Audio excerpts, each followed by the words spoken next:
Hello everyone. तो आज हम स्टार्ट करने वाले हैं केमिस्ट्री का पहला chapter, matter in our surroundings. Matter, सबसे पहला वर्ड तो मुझे मिल गया मैटर। इसी के बारे में जान लेते हैं मैटर क्या होता है। हमारे घर में जो सिचुएशंस होते हैं उन मैटर को छोड़ करके मैटर एक और चीज होती है। मैटर एक और कौन सी चीज होती है? मैटर हर वो चीज होती है जो अपने रहने के लिए कोई ना कोई जगह ले और जिसका खुद का कोई ना कोई मास होता है। इसलिए मैंने दोनों वर्ड्स को अंडरलाइन किया हुआ है, देख लीजिए। हर वो चीज जो अपने रहने के लिए कोई जगह ले और जिसका खुद का कोई ना कोई मास होता हो, हर वो चीज क्या होती है? मैटर होती है। अगर मैं बोलूं स्पेस, तो देखिए मैंने दो चौक लिए हुए हैं और इनको पकड़ने के लिए मेरे हाथ में कोई ना कोई जगह लग रही है। यानी कि कहने का ये मतलब है, मैं अगर इसको पकड़ूंगी किसी भी तरीके से, मैं इसको होल्ड करती हूँ, इसी एक चौक को अगर मैं होल्ड करती हूँ, इसको पकड़ने के लिए मुझे कुछ इसको स्पेस यानी कुछ इसको प्लेस देनी ही पड़ेगी। ठीक है, यानी कि अपने रहने के लिए इसको कोई ना कोई जगह चाहिए। यानी कि हर एक मैटर को रहने के लिए कोई ना कोई जगह चाहिए। अरे यार इरेज हो गया क्या?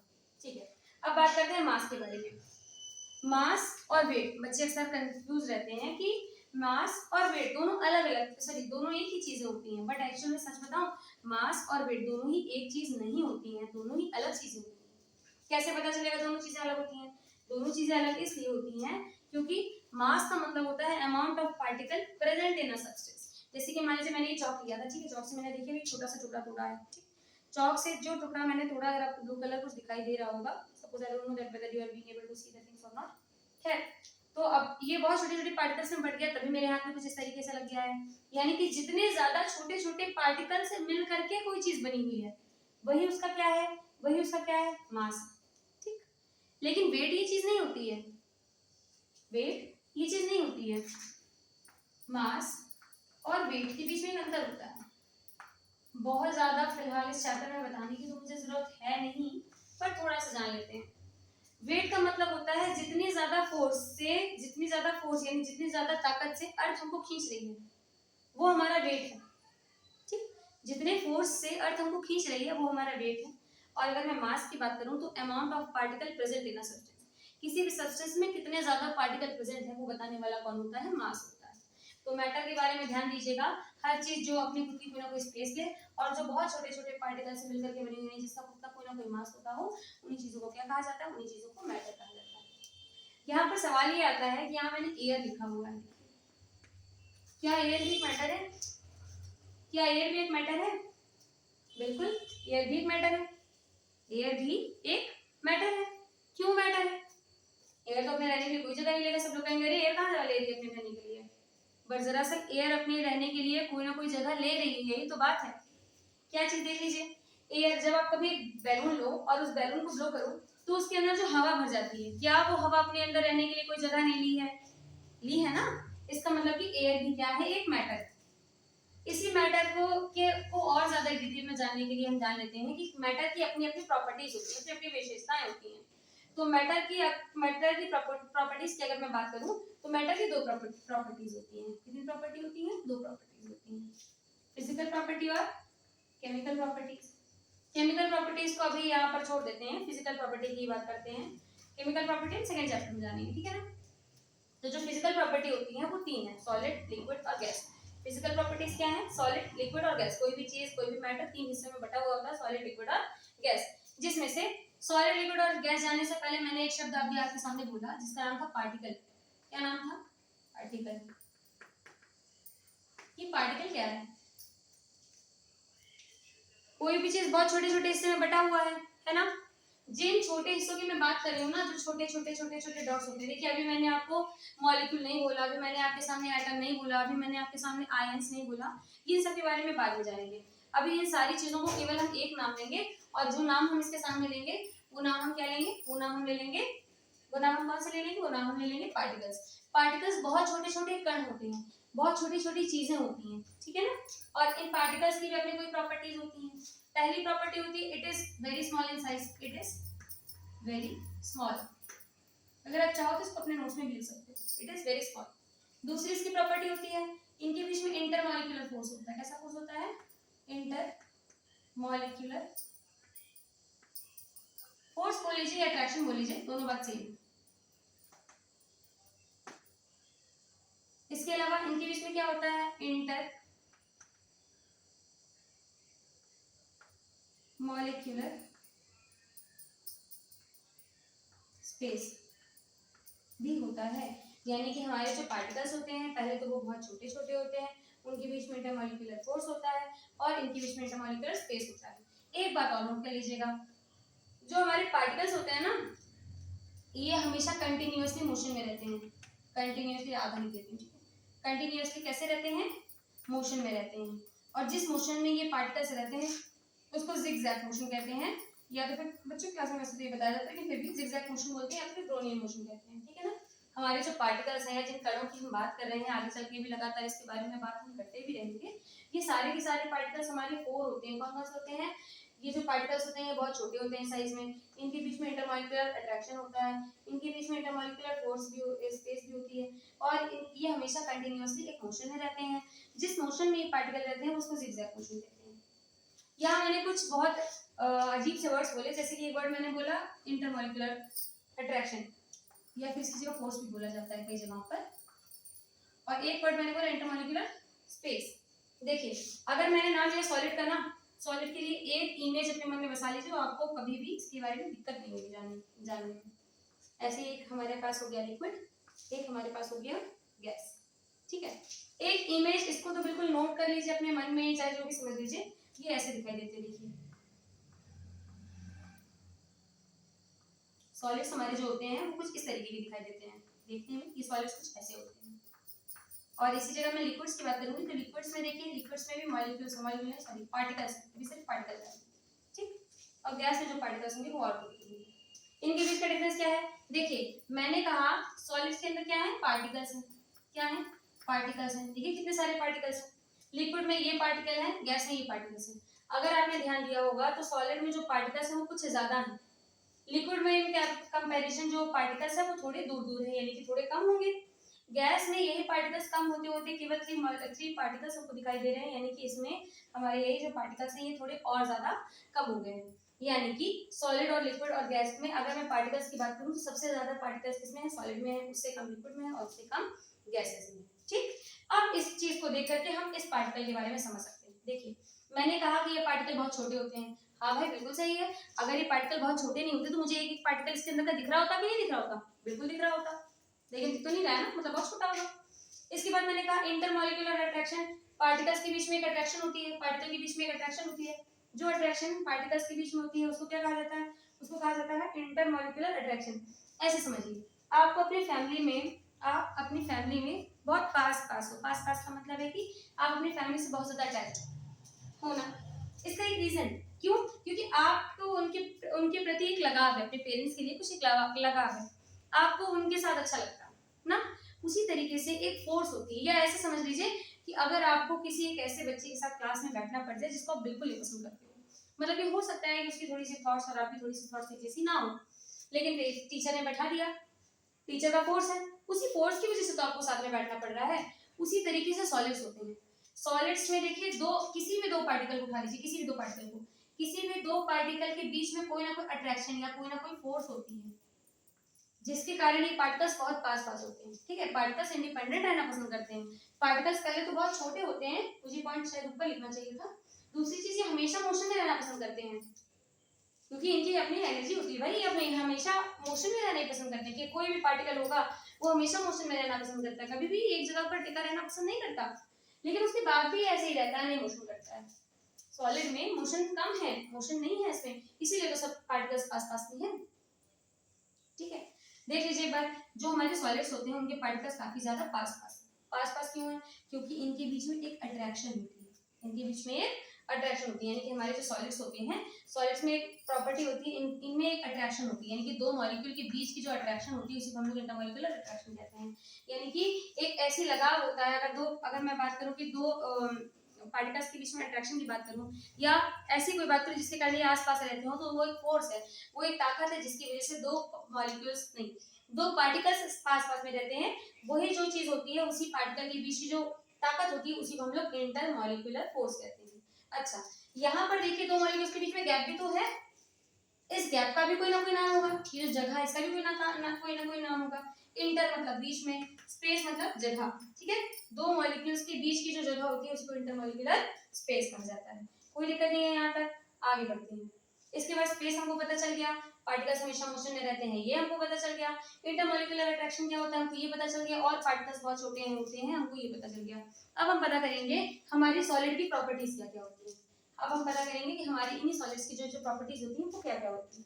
देखिए अगर मैं सॉलिड की प्रॉपर्टीज की बात करूँ ना, अगर मैं सॉलिड की प्रॉपर्टीज की बात करूँ, मैं ऐसा करती हूँ केमिकल प्रॉपर्टीज को इरेज कर देती हूँ। क्यों?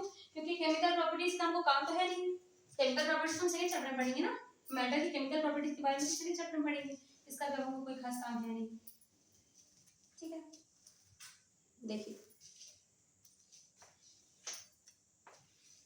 देखिए तो हम लोग सॉलिड की प्रॉपर्टी की बात कर रहे थे।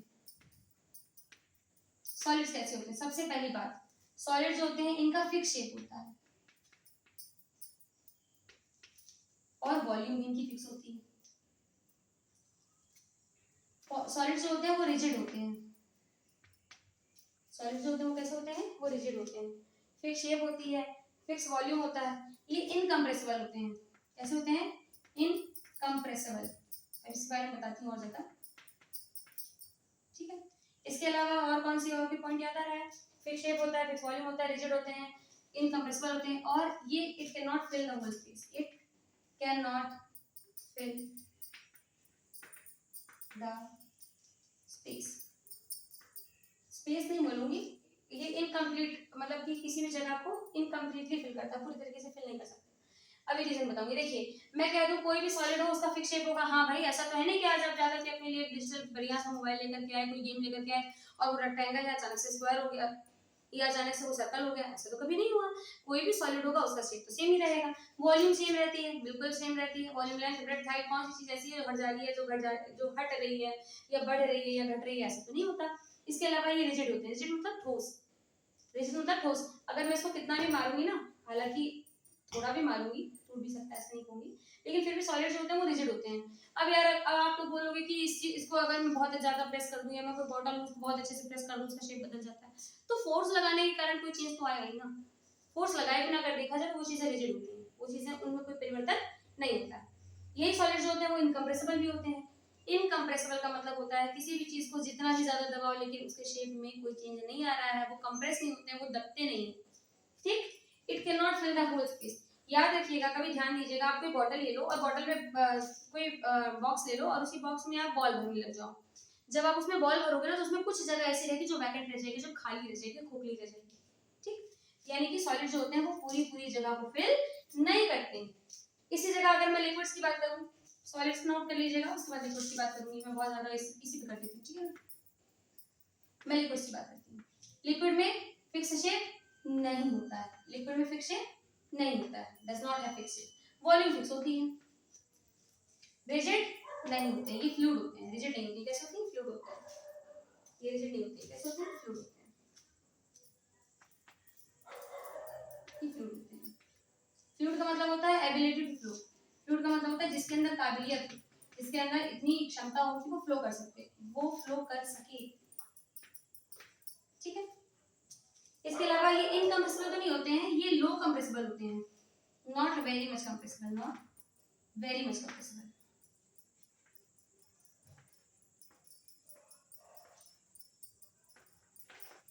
मतलब ये कंप्रेसिबल है लेकिन बहुत कम, बहुत मतलब बहुत ज्यादा कम। It can not fill the space, और ये भी अब कोई भी जगह पूरी तरीके से किसी जगह को फिल नहीं कर सकता, ये कभी भी पूरी तरीके से किसी जगह को फिल नहीं कर सकता। ठीक है, अब हम बात करेंगे लिक्विड्स की। इसी जगह पर हम बात करेंगे लिक्विड्स की।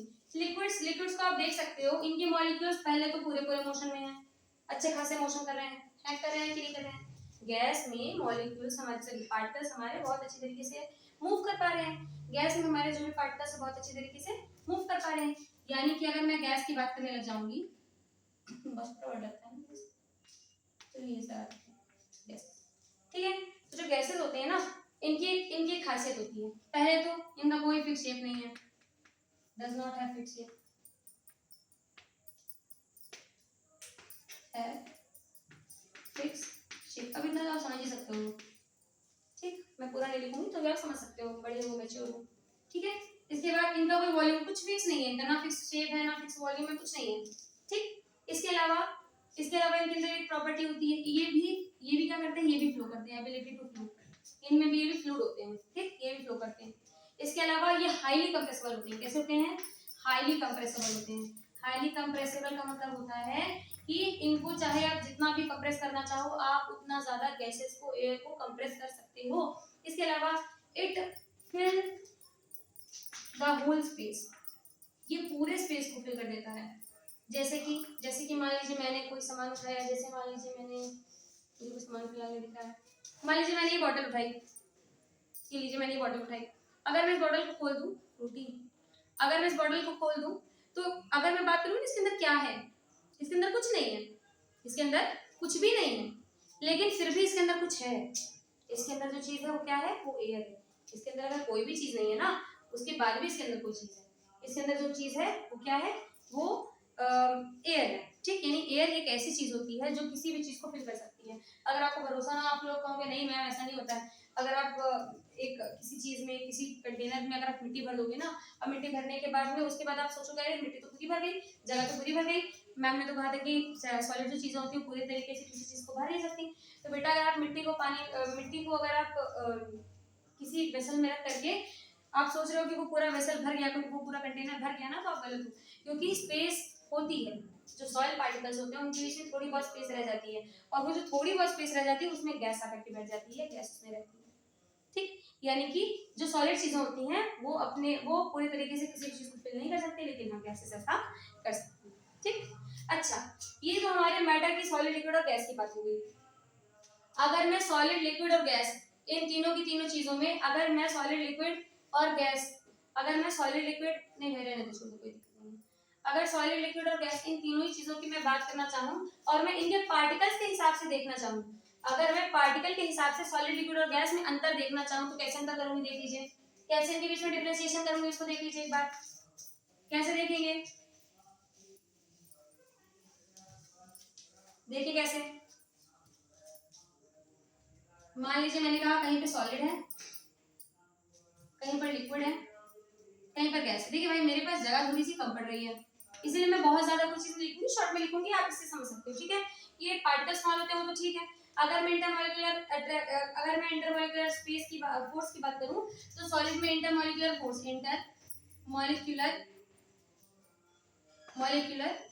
जो होती है वो कैसी होती है? वो ज्यादा होती है। इंटरमॉलिक्यूलर फोर्स कैसी होती है? ज्यादा होती है। ठीक, अगर मैं इसी जगह पर लिक्विड्स की बात करूं, तो सॉलिड के कंपैरिजन में इंटरमॉलिक्यूलर फोर्स कैसी होती है? थोड़ी सी कम होती है। और गैसेस में इंटरमॉलिक्यूलर फोर्स जो होती है वो कैसी होती है? नेग्लिजिबल होती है। नेग्लिजिबल का मतलब होता है कि ना के बराबर होती है।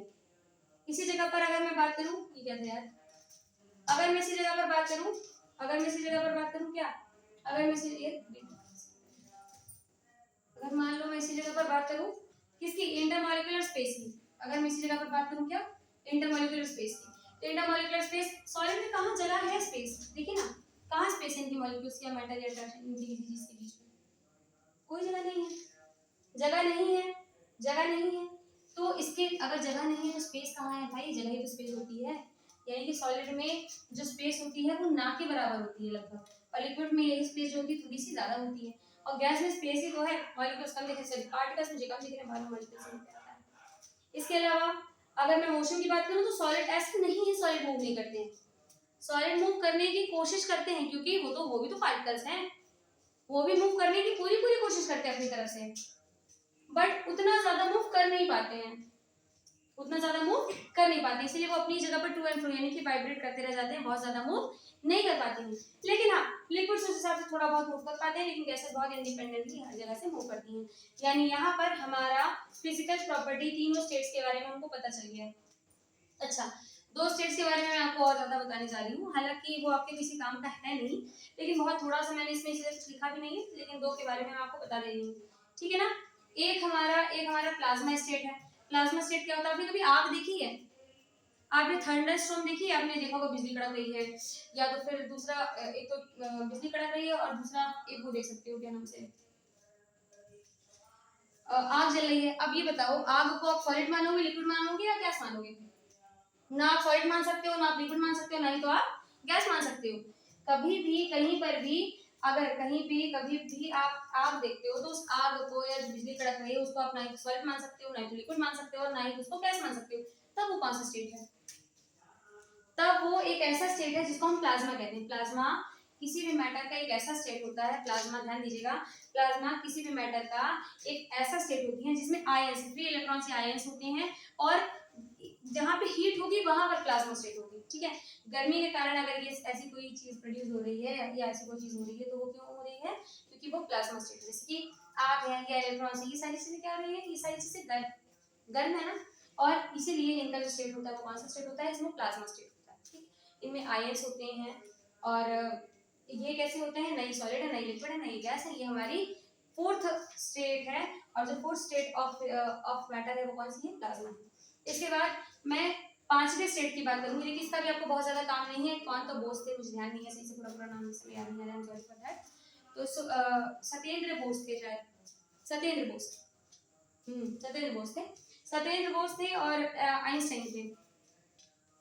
इन दोनों लोगों के हिसाब से अगर प्लाज्मा जो इलेक्ट्रॉन्स थे वो मूव कर पा रहे थे, जिसके जब कह सकते हो कि इलेक्ट्रॉन्स या आयंस, इलेक्ट्रॉन्स नहीं बोलूंगी, आयंस के टूटने या फिर बिखर जाने के कारण जो स्टेट बन रहा था गर्मी में, वो कौन सा था, प्लाज्मा था। लेकिन अगर ठंडी में ऐसी कोई भी प्रोसेस होती है तो वो कैसे है, बीईसी, यानी Bose Einstein, bone Einstein property मान लो आप, कुछ और नहीं बोलूंगी, बीईसी होता है, that is bone Bose Einstein condensate. ठीक है, ये इसका पूरा पूरा नाम है, क्या क्या नाम है, बोस आइंस्टाइन कंडेंसेट इसका नाम है। हालांकि आप बोस आइंस्टाइन प्रॉपर्टी मान लो, और क्या करना है, इन दोनों का आपको कोई काम नहीं पड़ेगा, लेकिन फिर भी मैंने थोड़ा बहुत आपके लेवल पर जाकर के बताने की कोशिश की है। तो आज के लिए इतना ही। इसके बाद देखिए बहुत ज्यादा ये चैप्टर पूछा जाता है नहीं, लेकिन सेकंड चैप्टर में हमको इसकी कहीं ना कहीं बहुत ज्यादा जरूरत पड़ जाएगी, इसलिए इस फर्स्ट चैप्टर को इन डिटेल बताने की मैं आपको कोशिश करूंगी, जिसमें से हमारा पहला वीडियो कंप्लीट हो गया है, और जो हमारा नेक्स्ट वीडियो होगा उस चैप्टर, उसमें हम अपने इस पूरे चैप्टर को कंप्लीट करेंगे। तब तक के लिए bye bye, good night, take care.